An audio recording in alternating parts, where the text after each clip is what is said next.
बाप्पा आता भैव काय वाटायचं त्यात? यायचं लक्षण मला काही ठीक नाही दिसून राहिलं.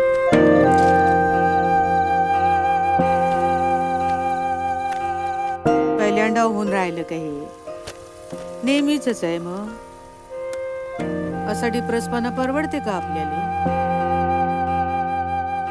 आता मी आला मग जून जुलै बियाणं घ्या लागते, मग पेरणी, सगळा विचार करा लागते शेतकरी माणसाले. या वक्ताला जर का माय पैसे भेटले नाही तर तो सगळा माल माया. अजून 15 दिवस तरी पाऊस येत नाही म्हणते. मग बाई आभाय कुठ गेला डोळ्याचा तक पक्षी झालं.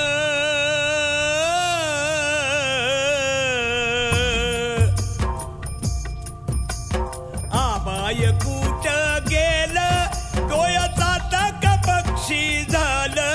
आता पाऊस येऊ दिलं व माय हे माझे माता माय.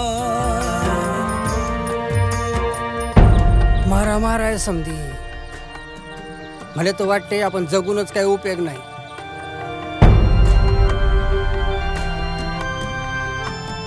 नाही मला नाही असं वाटत. चौरक दमय तौरक शेती करतच राहीन म्या. ए बाबा मायावाला ऐक, कौरक ते कर्ज पायी आम्हाला त्रास देणार तू?